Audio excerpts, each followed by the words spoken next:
Alright guys, we are taking a look at my track Radahn today. Brand new, just came out on Enhanced Progressive. Reception seems to be pretty good so far. This track is named after a boss battle from Elden Ring. A particularly intense boss battle, very relentless, hard to find openings. And I kind of wanted to capture that sort of feeling in this track, the sort of relentless, like, unstoppable feeling. The groove just kind of keeps going, the synths just whack you in the face. So I feel like it matches up to the name pretty well. All right, so now we're going to get into the percussion.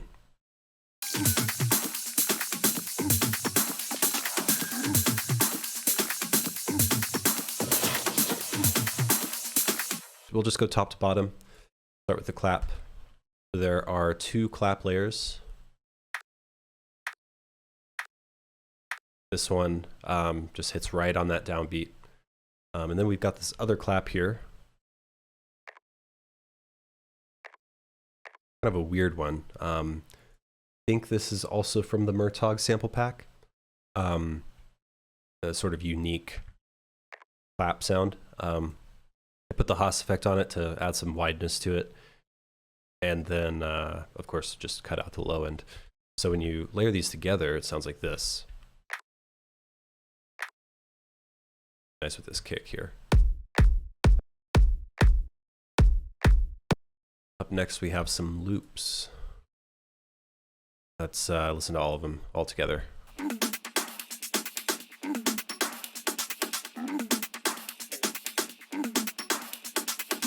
Most of these are from Splice. This one here, got EQ, of course, doing a little shaping. Looks like I'm filtering it in for the intro. But the cool part here is I used Pancake, something I don't use too often. And what I wanted to do was take this sort of like tom hit and make it go back and forth between the left and the right.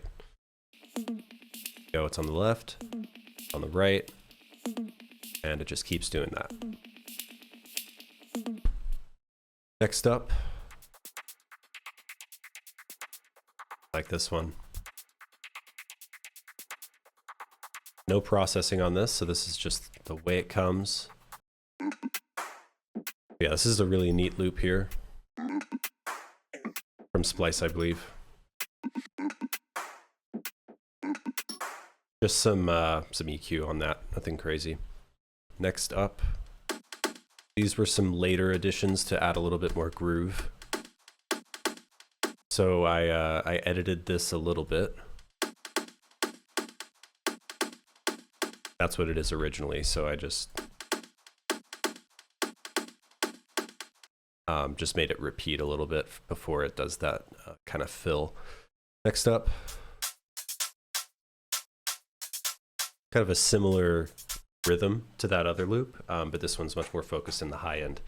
I also put the Haus effect on it to give it some width and separate it a little bit, so these two together sound like this.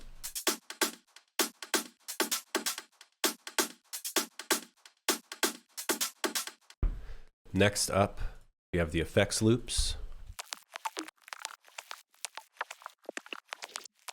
So this kind of stuff here, this is something that I notice a lot of like producers that are just starting out don't use effects loops, and it's something I didn't used to use either. You know, they'll put in all the basics. You get your clap, your 16th note hats, your upbeat hi-hat, maybe some toms and some fill percussion, but they don't have any like subtle atmospheric effects loops.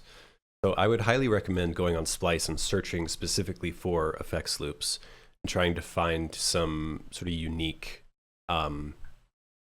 loops that you can layer underneath your percussion stacks, because that oftentimes is what is going to elevate your percussion to be something that's more interesting and engaging.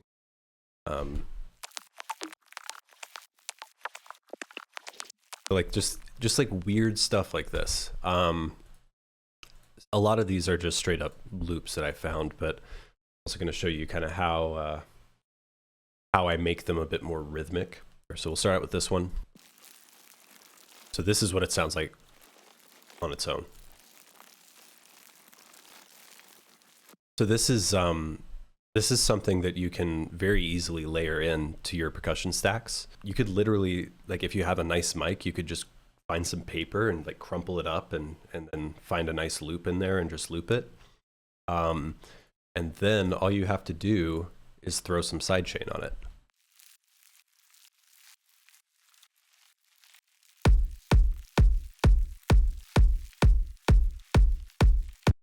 So there you go. And then another thing that I do sometimes, I don't think I did it here, but you can also throw like a gate on it to give it even more rhythm, something like this.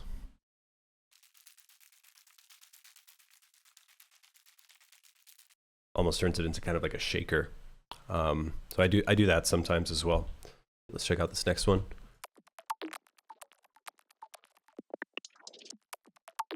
Very weird stuff here. So I think this is a couple different loops, 2 or 3 here, that I chopped up and placed about in spots that I wanted it. So turned it into a little bit more of a unique loop here. But yeah, there's no processing on it. It's just chopped up loops. So the next one sounds a little bit more like classic drums, but still pretty unique. And I'm just cutting out the low end on it, and that's it. And then finally we have this one. This one's kind of like a really tight sort of 16th note based loop. It's good to have one of those in your effects loop stack so that you have something that's kind of grounding everything else.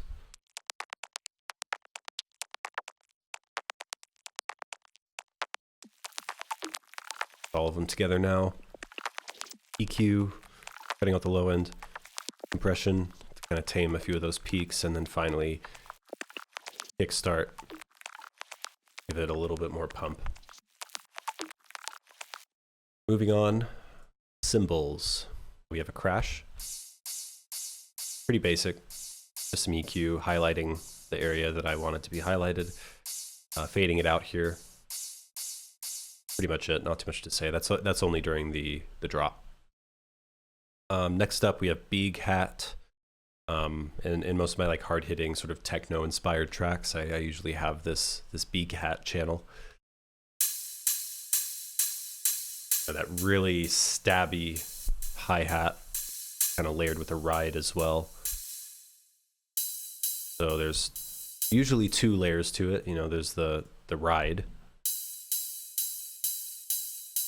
Has a bit more of a sustain to it, nice and fuzzy, and then there's the hi-hat layer, which has more of an attack. So layered together, it sounds like this.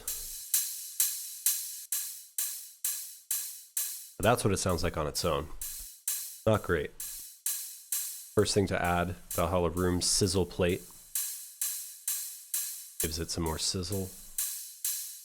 EQ here.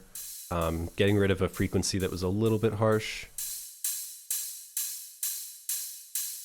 And then finally, this is where it really pays off the compression with a slow attack to really emphasize that transient. You can see that happening here. This transient here is not being super compressed, and then everything else is. There you go. Next up, we have this. Romisma A percussion loop. I use this one in particular all the time. It's just really tight, really driving. Sounds nice. So that's all the cymbals, just some EQ on there. Next up, small fill.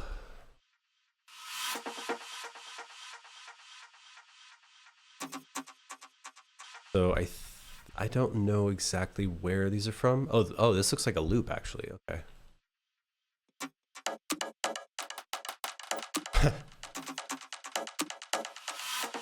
Yeah, so that loop kind of all over the place, but there were certain parts of it that I really liked. So I grabbed those parts and turn them into some fills here.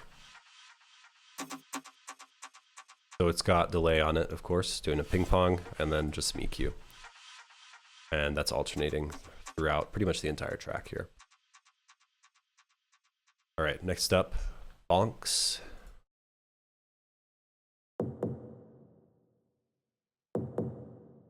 So kind of a tom sound. That on its own.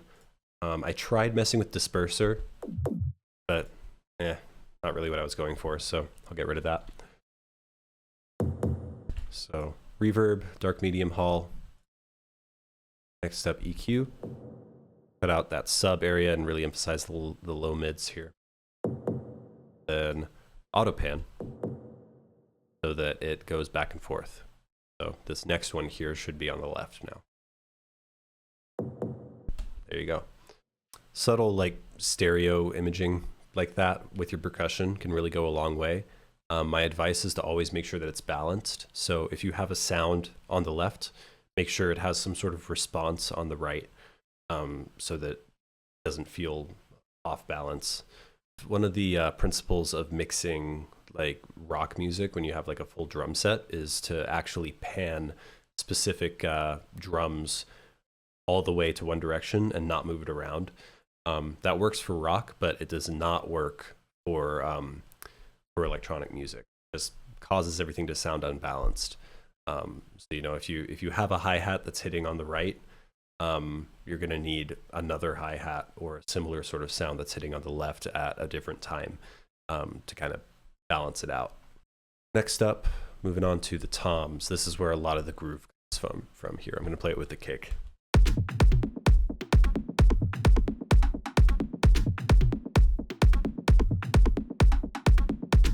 So I've got one here that's, you know, more repetitive, kind of grounding everything, giving the groove something to kind of latch onto.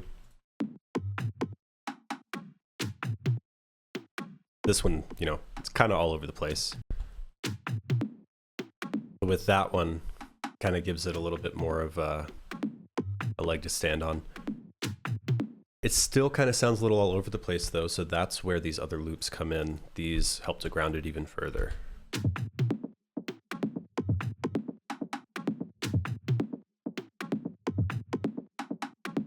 And you'll notice if you take a look here, I'm very careful about where I put all of these different tom hits. You'll notice that there's not a lot of overlap. There is every once in a while, but this isn't overlapping. This one is hitting right in between these two. There's no overlap here. Looks like really the only one that overlaps is this one here, and I think this one I added later on to kind of ground everything. So that's an important principle as well. You know, keeping making sure that there aren't too many sounds that are overlapping at one point.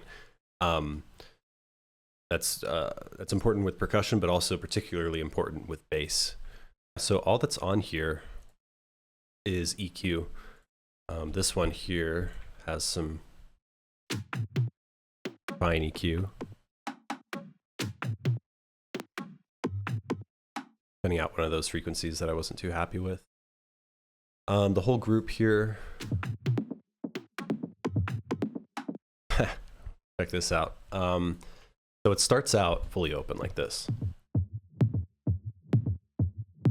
And then when I introduce this other loop here, I start messing around with the filtering.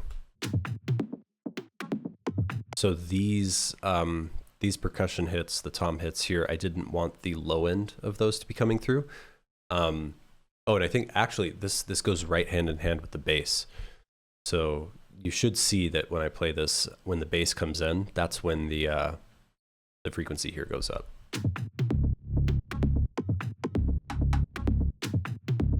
So that's an attempt to clean up mud. These toms, they don't really have like tonality to them. They're just like kind of muddy in the low end naturally. And so I'm cutting out everything below 200 hertz, but only when the tonal bass is in.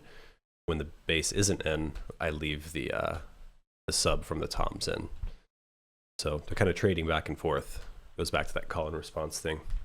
Glue compressor on it, and then kickstart. All right, not too much left here in the percussion. Next up, we have this noise quick up. So this kind of serves as like a pre-shift clap thing. I introduced this in the more energetic parts. So I made this myself. It's just, you know, white noise going through an EQ, and then there's auto pan on it, 30-second note. And then of course shaper box. That's what's causing this sweeping effect. Next we have a shaker loop here. This is just for the breakdown. Delay on it and some EQ. Not too much to say there.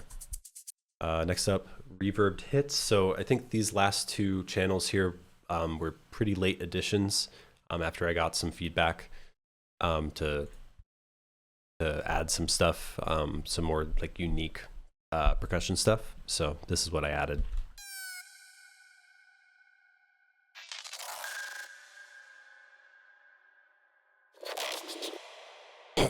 Yeah, there you go.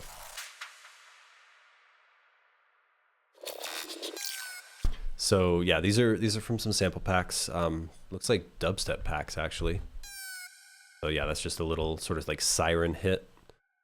We got this. Got this. Cool one. So that's from a Movement Machina pack. It's like, yeah, that just repeats. And then there's another one here. This one, so again, going back to the balance with panning. Got one channel that's panned to the left and the other one that's responding to it panned to the right here.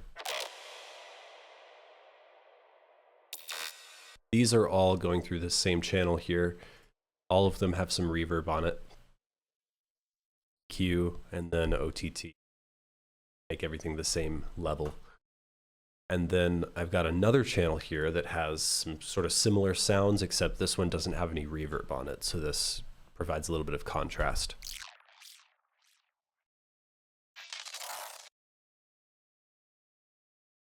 I can't remember exactly what I did. I may have used grain delay. It sounds like grain delay. Kind of just fiddle around with these sounds and get something a bit more unique. That's pretty much it for the percussion.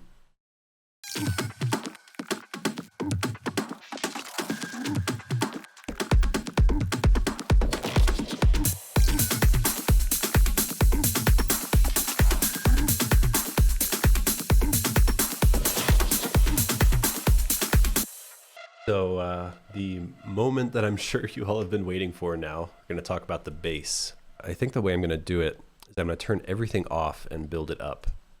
Sometimes I do that to sort of show you how it started and how it's going. So there are two main layers.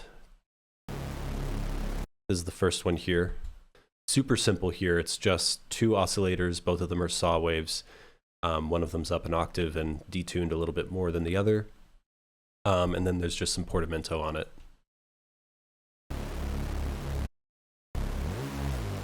There's that portamento that you're hearing.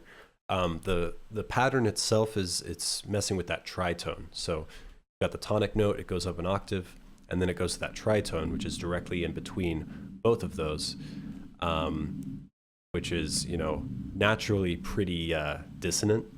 But I kind of wanted to play with that. Cool, so let's go into the processing. First up, decapitator, thick, mild crunch. Next up, EQ. So I'm cutting out all the sub here because I'm going to have my own dedicated sub. OTT. Mid-side EQ. So getting rid of some of that width in the low mids here and trading it for some of the mono signal. And then doing the opposite in the high mids here. Pro Q. Cutting out everything below 15, or sorry, everything above 1500, emphasizing right at 8000, and then cutting out everything below 100 again, just to be safe. And then finally, MSED. So this is when I decided that this is going to be the wide layer, and I've got a cleaner, sort of more centered layer that we'll take a look at in just a second. But what MSED is great for is separating two layers in the stereo field. So I've brought up the side gain and brought down the mid gain on this wider layer. And I think if we go to the other one, you'll see that there's an MSED that's opposite. So let's check out this other one now. So again, 2 saw waves. This one is actually completely mono, which is something I highly recommend doing if you're dealing with a sustained bass line. You typically want to have, like, somewhere in your layers, a fully mono bass that isn't getting any sort of like detuning or width to it. That way you've got some part of the sound that's fully centered and consistent the whole way through. I do have the second layer here that's layered in. Adds just a little bit of stereo width to it. And then there's also, of course, the portamento on it. I'm pretty sure I matched the time so that it's the same amount of glide. It's just the saws, no processing on this yet. There's your EQ. I'm cutting out everything below about 60, and then I'm really emphasizing at around 5K here, the sort of crunchy part. And then here's MSED, like I was mentioning, and it looks exactly like I was talking about here. I'm bumping up the mid gain and bringing down the side gain. So now, layered together, it sounds like this.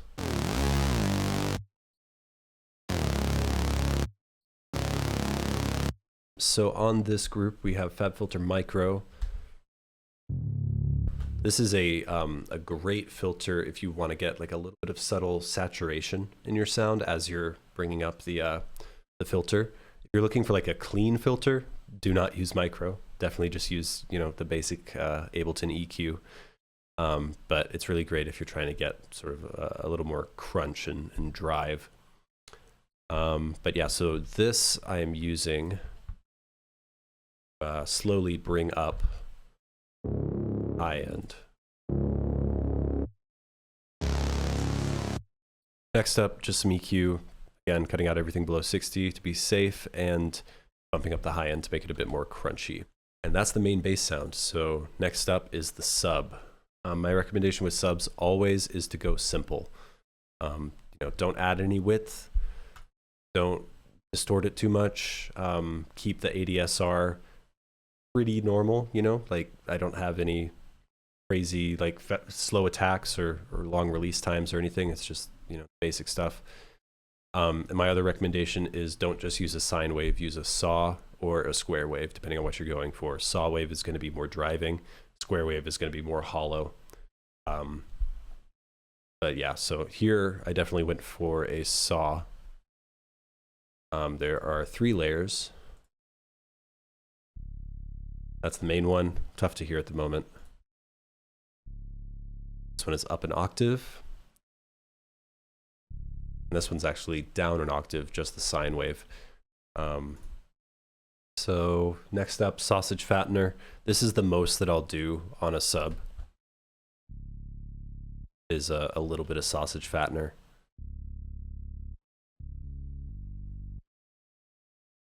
EQ. And then more EQ. Yeah, so the sub is pretty subtle in there. Just kind of supporting the bass sound.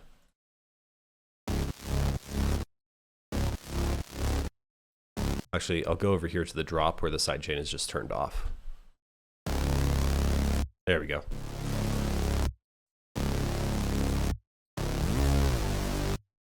Yep, so the sub's just barely there, supporting that main bass sound. All right, so now we're getting into the processing that's on this whole group here. So the first thing we have is Saturn. So it looks like I actually left a little bit in on the sub content, which is not something I typically do. Usually I try to keep that as clean as possible, but I've got a little bit of a warm tape saturation on there. Band 2, 50% on the mix, so a lot more saturation going on. Band 3, clean tape. Band 4, gentle saturation. Next up, we have EQ, shaping it. Also doing some filtering for key transitions here. Next up, some pretty meticulous mid-side EQing here.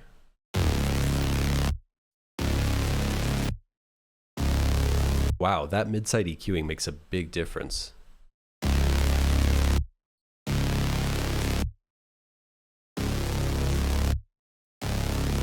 That's nuts. Wow. So that if you haven't messed with mid-side EQing, that is your cue to do it, because it does some really cool stuff. So what's happening here is I'm emphasizing the stereo signal at 7.74K and 726 hertz here, and then I'm emphasizing the mono signal at 2K. And also, of course, in the low range, and I'm cutting out all of the stereo stuff in the low range. But man, that really makes that bass line rip. Next up, utility, kind of doing the same thing that this is doing. I'm just making the bass mono, just to be safe. This is doing some leveling.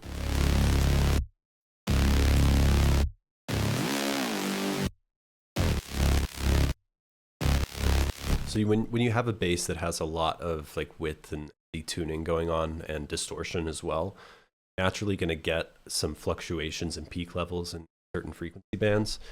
And so what this is doing is kind of leveling out the most important ones. So it's taking everything below 120 and making the peaks a little bit quieter, making the quiet parts a little bit louder.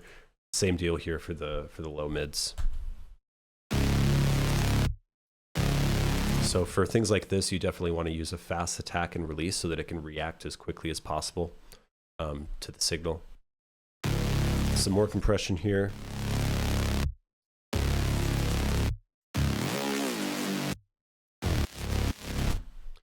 Cool. And next we have the sidechain. This is, the same sort of principles that I use in pretty much all of my tracks. Highly recommend using a multi-band volume shaper for sidechain. It's going to be the cleanest result. And make sure you use all three bands, have slightly different sidechain curves for each band here.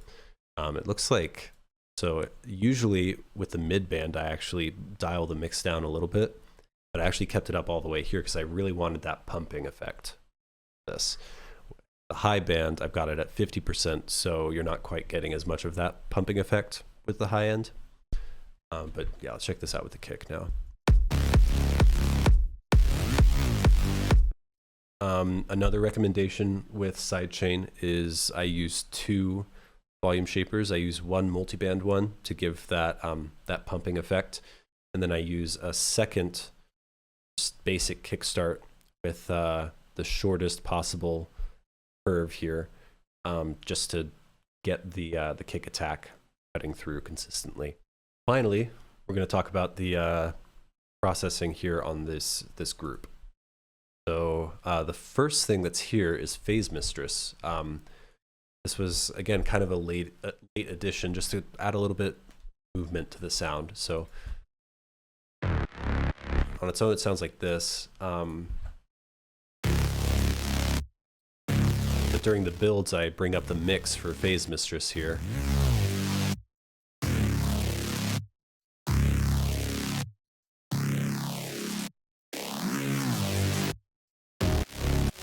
Breath 4 is the preset here. I actually leave the phaser on just a little bit during. It's like a subtle amount of movement.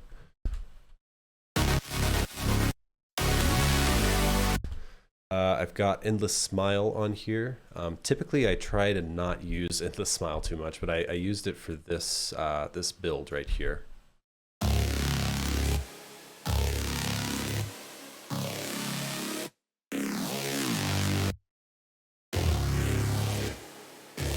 This is dark short ambience on the reverb, and you can see that it's just a little bit on for the entire time. So it's subtle, but the purpose of it is to make all of these different bass and supersaw sounds glue together a little bit more. It makes it sound like they're all being played in the same room. So that's the main purpose of it, and then I bring up the mix on it, of course, this section. But yeah, only for that build. Next up, we've got Black Box, really, really solid saturator for basses. Definitely helps to make that bass line rip a little bit more. If you're going to use this, my recommendation is before you make any changes, take your output and bring it down to 40% or lower. That's because our ears will trick us into thinking that it sounds better if it's louder.